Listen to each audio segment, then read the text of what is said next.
Page 59, Etude in E flat major. At the top of the page there is a drill. They're suggesting that you take the drill on page 58 here and you play that drill in the key of E flat major. Well, you got to know what E flat major is.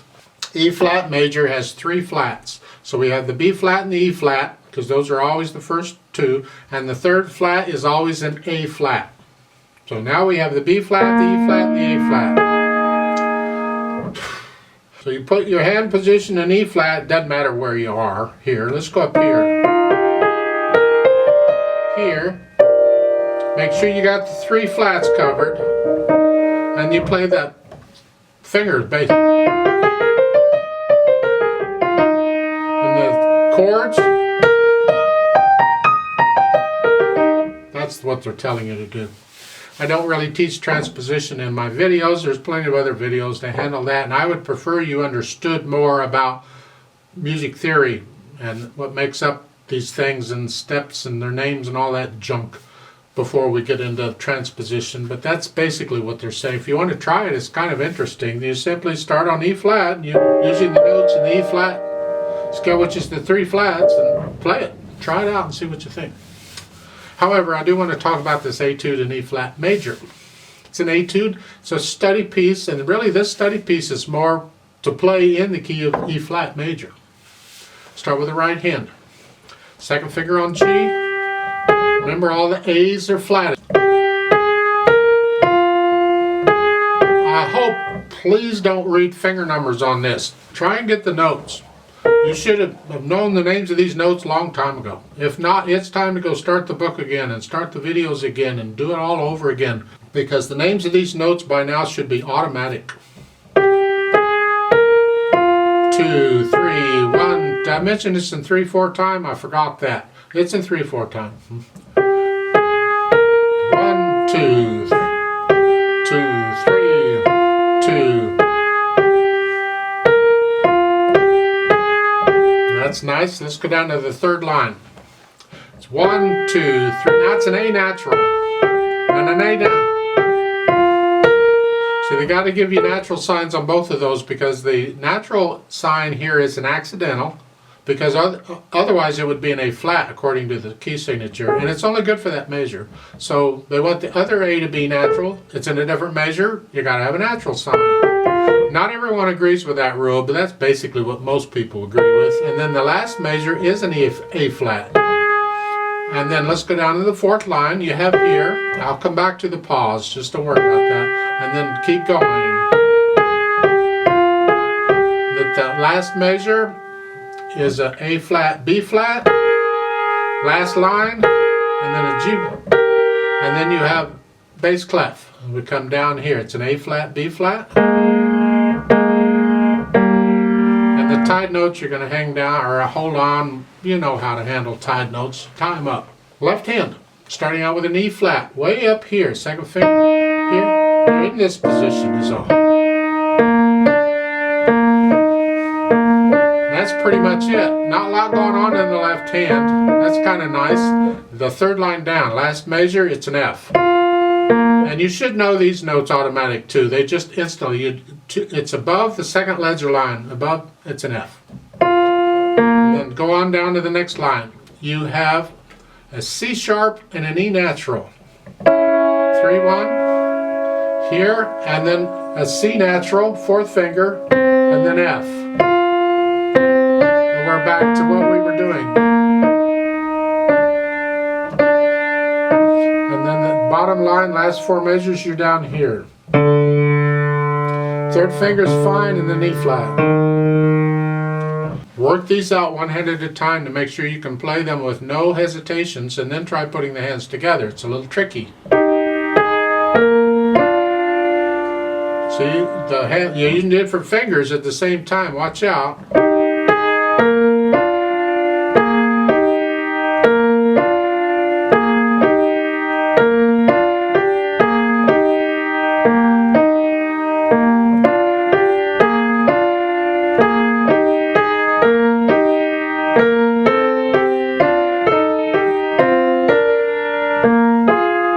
Let's go 4th line down, you're here.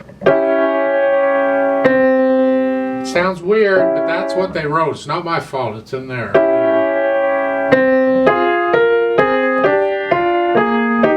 That sounds a little weird, but that's what's written. And then here, and then same thing an octave lower.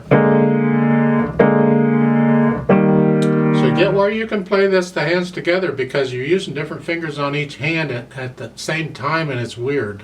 Then there's not a lot of articulation. You basically play it legato. If you can learn to hear musical phrases, musical sentences, then you can lift up the right hand between the sentences. For instance, here at the beginning.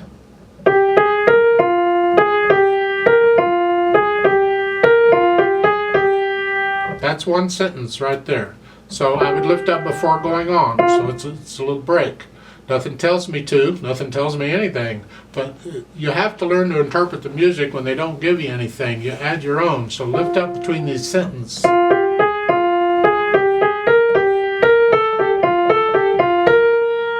that's the end of a sentence, so when you repeat, go back to the beginning, lift up between the sentences. The left hand is all legato. There's no sentences going on in the left hand, it's just...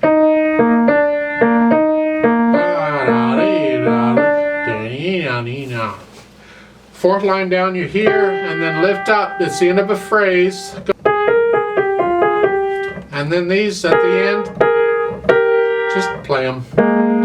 You can't connect them because they're repeated chords. You can't connect them, that's fine. Now let's go down to the fourth line, the first measure for that pause. It's a dot with a semicircle or a half circle over it. Now, it's called a fermata or a hold. The circle, a half circle can be above the dot or below the dot. Doesn't matter, it's not important. The point is it's a dot with a half a circle. It means you hold on longer than normal. How much longer? I don't know. It's a felt thing. You feel it. We've got a lot of feeling going on in music.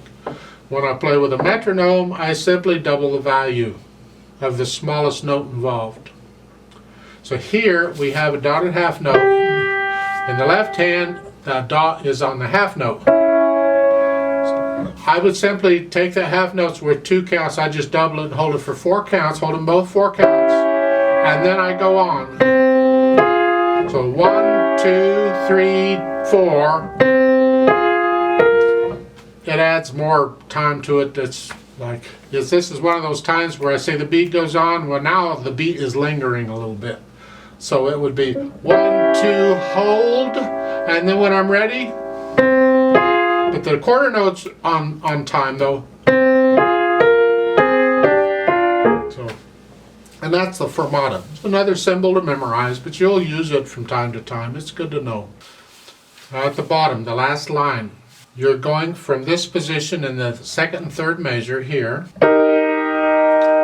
to the next measure, which is the fourth measure, is down here. There's no rest or anything. It just, you lift up and move. It's got to be quick. It's here to here. You have to practice that. So what I suggest you do, because it's hard, you're moving both hands at the same time.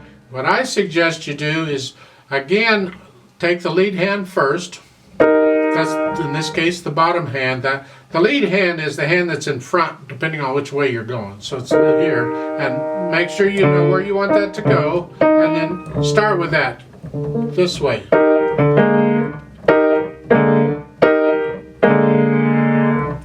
You can eventually get them the same. I mean, it's the same position, it's just an octave lower. That helps a little bit. Otherwise, you just one hand at a time. Practice that. So, because you don't want a lot of time between that. You're going to here and you're just going to here. Just lift up and move. It's like an eighth rest is in there. That you cut that note an eighth rest short, a half a beat short, so you can get down there is all it is. Because the beat, it's got to be there, right on the beat. Don't be late. So the roadmap is you're going to do the first 3 lines, and then you repeat back to the beginning. The third line, the whole line is the first ending. Because an ending can be any number of measures, that doesn't matter. So you repeat back, you do the first 2 lines again, and then skip the third line, because you played that ending once. and you're done with it. You go skip it and go down to the fourth line where the second ending is, and then you finish it up. And that's the roadmap.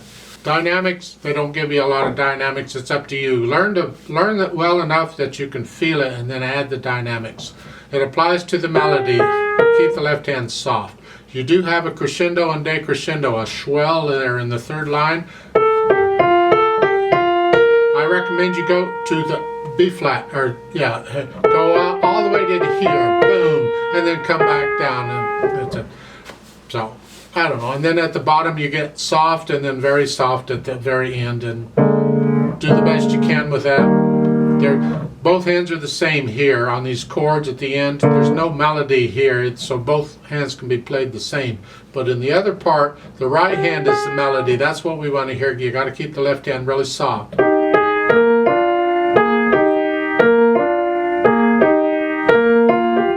Type thing.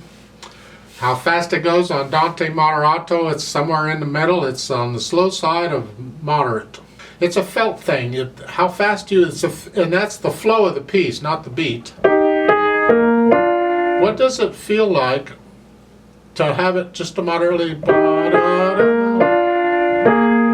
it's a nice little waltz thing. Let's play it together slowly to double check the notes and the rhythms, and we're going to do the repeat and all that junk. And as I said, that fermata on the fourth line, I'm going to hold the left hand half note 4 counts instead of 2. And 1, 2, hold 2, and then we go on. And then 3, blah, blah, blah. I'll give us 3 counts. 1, ready, go. 1, 2. 1, 2.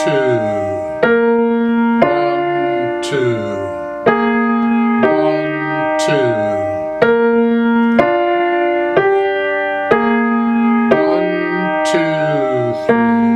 1,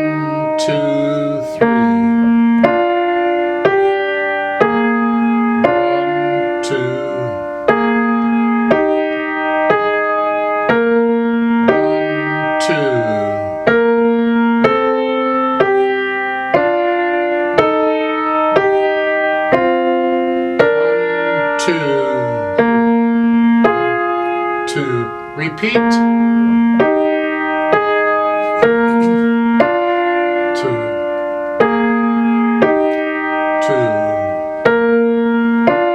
2, 2,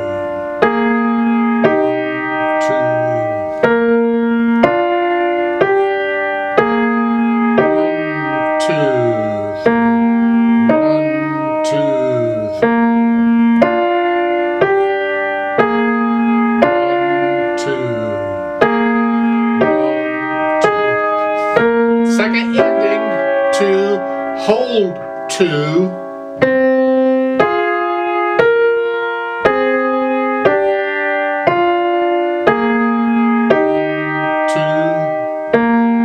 1, 2, 3.